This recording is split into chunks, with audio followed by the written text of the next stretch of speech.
Siis ei aru saad, et see on salvestus. Siis võiks tulema siia reki märk, aga ei ole praegu. Siis tuleks seest ära võtta. Kui see reki märk on näha?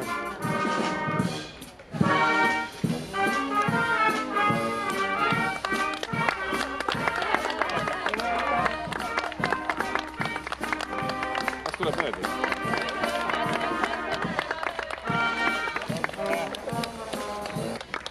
Ei salvestab. See vanitust või mis see? Nüüd te panete rohkem siiapoole juurde. Ikka seda filekti kappi.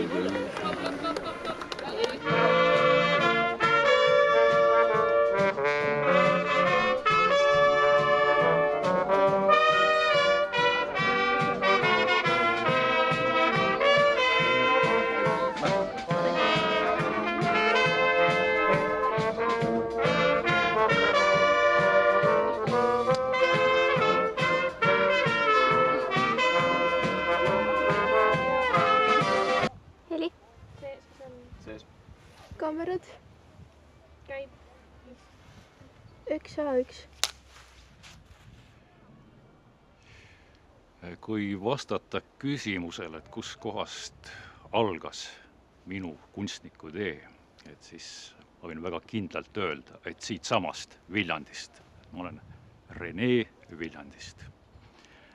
Kui nüüd meenutada, kuidas see lugu alguse sai, et siis mul tuleb meelde üks kevadpäev, et ma olen vist kaua haige olnud, ei olnud kedagi õues ja natukene nagu igav tundus olevat ja millegipärast ma tulin välja tänavale ja jäin vaatama, et siiapoole, sinnapoole mööda pikka tänavat. Ja korraga siit samast alt selle valge maja juurest tuli üks sarvraamidega prillidega mees, selline hallis kostüümis, päris eakas, jäi minu juures seisma ja küsis, et sõjamees, et kuhu minek, et lähed sinnapoole, näitas käega sinna Jaani kiriku poole, ütles, et seal saad tappa. Lähed sinnapoole, seal on augud, seal kupud auku, järve poole osutades. Lähed otse, näitas mööda Lutsu tänavat siis kesklinna poole, et seal eksid ära, ei tule enam tagasi. Ja eks ma siis vist jäin seda mossis näoga passima, kui siit samast kõrvalt majast hüppas välja doktor Mats Nõgest. Mats Nõgest ma teadsin, et ma olin teda hästi palju näinud, et ta astus lähemale, ta oli kuulnud, et mis see hallis kostüümis vanem mees mulle oli öelnud ja ütles, et ära muretse, et lähed sinna, ega sa seal tappa ei saad, võib-olla annad ise teistele peksa ja lähed mäest alla, seal on augud, võib-olla saad mõnda auku pugeda, peitust mängida ja järve hüpata, et see ei ole üldse nii hirmus ja kui sinna linna pool lähed, et näed, vanaema tuleb sulle, et võtta vanaema kaasa, et näitab sul teid selgeks. Aga et mulle andis ta parasjagu mõttehainet, et esiteks naljalt üksed vanemad härrasmehed nii väikeste poistega ei räägi tänaval ja see nende seletuste üle olema nüüd ka hiljem nagu mõelnud või neile nagu vastuseid otsinud. Aga vanaema ütles, et jah, et see vanem hallis kostüümis härrasmees, et see on ju Juhan Muks, kes elab selles samas valges majas siin selja taga, et Viljandi üks kuulsamaid kunstnikke. Ja ta oligi vist võib-olla kõige esimene kunstnik, keda ma teadvustasin või oma silmaga elusalt nägin ja kokku puutusin. Ja hiljem juba hakkasin ka huvi tundma, et mida ta maalinud on ja et mis elukad need kunstnikud on. Võib-olla kõik siit. Okei, stopp. Jah, nüüd töötab.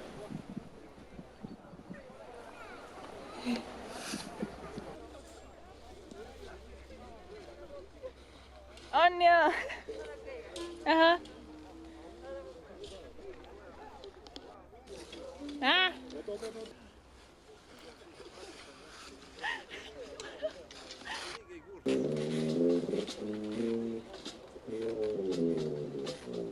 võib-olla veits hoogu ka või ei või? Võib-olla veits väiks hoogu ka alla või ei või? Võtta korra. Käib. Võtta 2A duubel 3. Oota. Võtta 2A duubel 4. See on 2A duubel 5.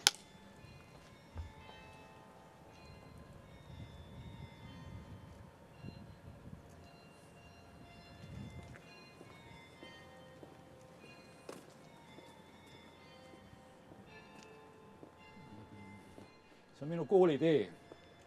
8 aastat käisin mööda neid kiviplaate, graniitkivist tahutud. See tee viis mind esimesse kunstikooli, kus ma käisin. Aga enne kunstikooli minekut mind pandi loomulikult lasteaeda. No jah, te teate, et kui laps viiakse lasteaeda, et siis ta tavaliselt esimene päev kõvasti karjub, on paanikas ja nii mina samuti.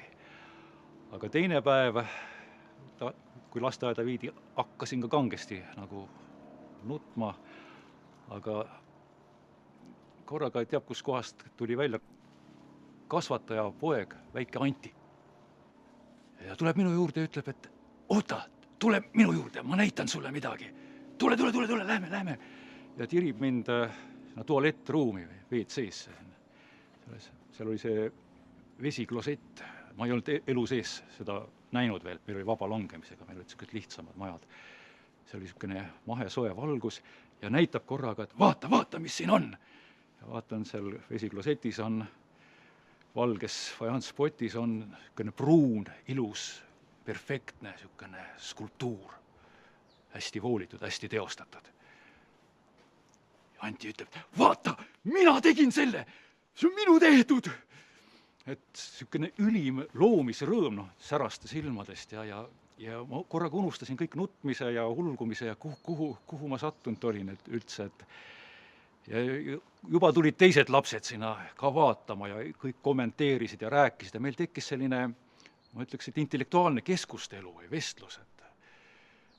Igaüks kiitis, kui vägevalt ja kui suur ja mis tal kõik on õnnestunud teha. Ja see ruum, et seal oli selline soe galerii valgus, punktvalgus, valged seinad, puhas, ainult et siis seal nagu keskel eksponeeritud pruun skulptuur. Ja kuidagi hästi meeldi jäi nagu see hetk, aga muidugi natuke aja pärast tuli kasvataja, ütles, mis te siin teete lollust ja tõmbas vee peale ja kogu kunstilu kõik oli kadunud. Juba ajasta meid sinna rühmatuppa ja kus me hakkasime siis kasside ja koerte ja karude ääli tegema ja kõik see ringmängu mängima ja kõik nagu lasteaias kohane. Ja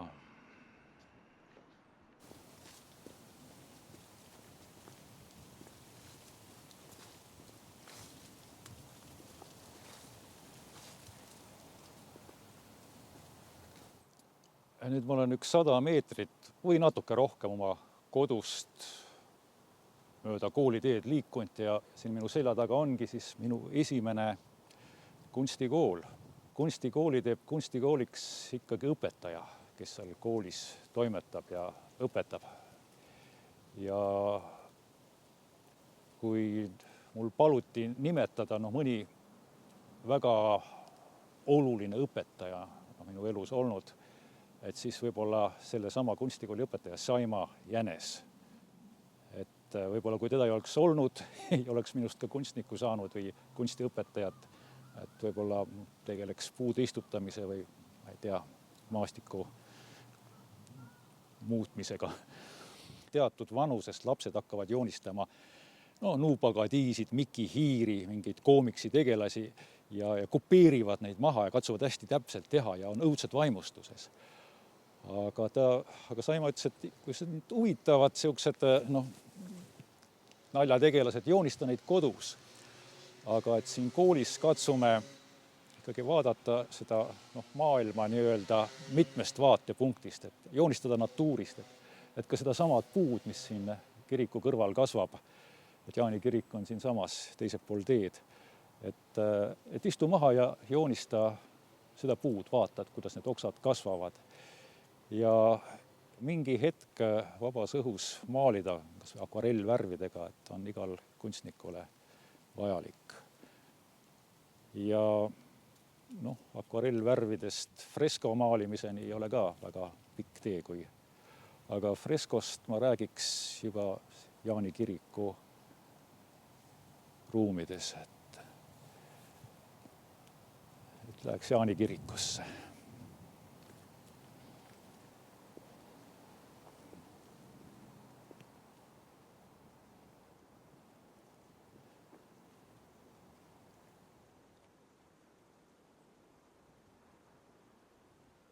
Tai, come on.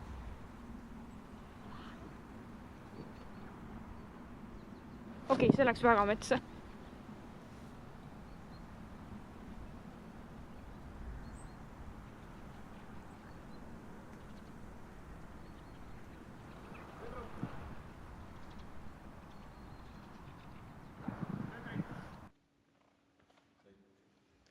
C4 ja duubel 1.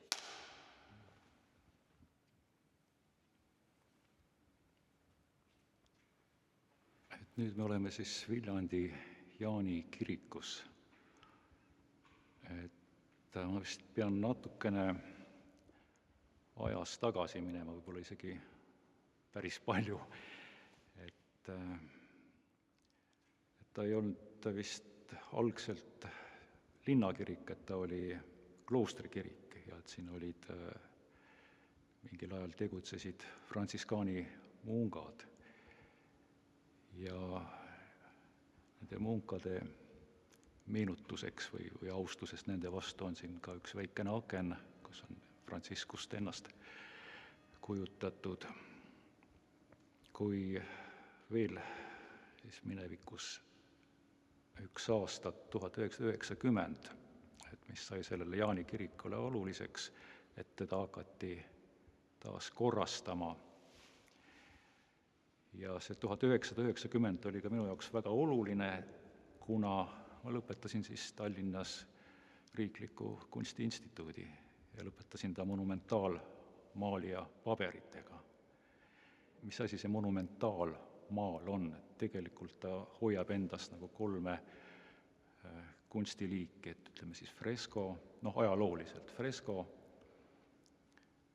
vitraaž, mosaiik ja gobelään.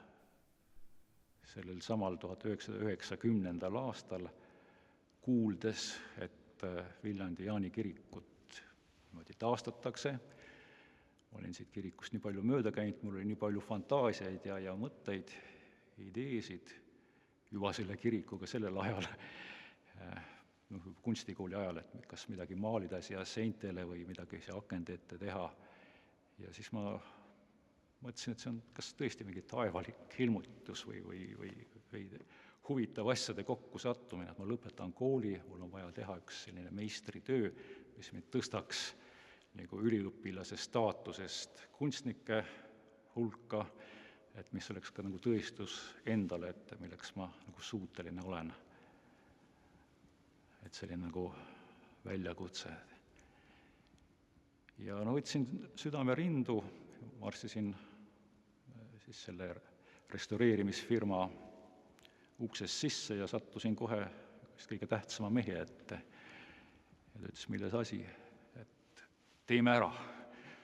Ja juba väga kiiresti said need kavandid valmis, et esialgu me leppisime kokku, et klaasime need akende tipud, need olid eelnevalt enne selle kiriku nagu rüvetamist, nad olid värviliste klaasidega kaunistatud, et see oli nagu arhitekti poolt ette nähtud, aga et ma ise küsisin, et kuidas oleks, kui teeks ka midagi väärikamat, uhkemat. Ja minu ambitsioonid olid noore mehe kohta päris julged, et kohe tikkusin altari akna ligi.